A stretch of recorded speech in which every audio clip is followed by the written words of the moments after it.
અમદાવાદના જુહાપુરા સરખેજ રોડ પર ડિમોલેશન કરવામાં આવ્યું।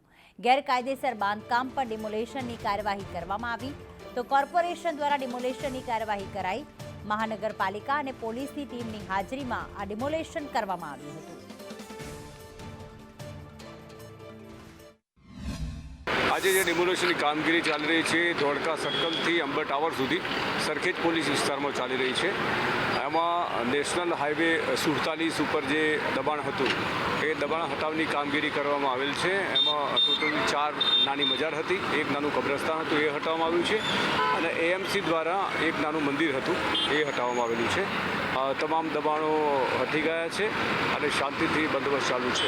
જે મંદિર માટે છે એએમસીની ટીમ હતી અને જે રોડ ઉપરનું દબાણ છે નેશનલ હાઈવે ઓથોરિટીની જે ટીમ છે એના માણસો હતા। પોલીસ અમારી એક એસીપી, 2 પીઆઈ અને 6 પીએસઆઈ અને 77 પોલીસથી બંદોબસ્ત જાળવવામાં આવેલું છે।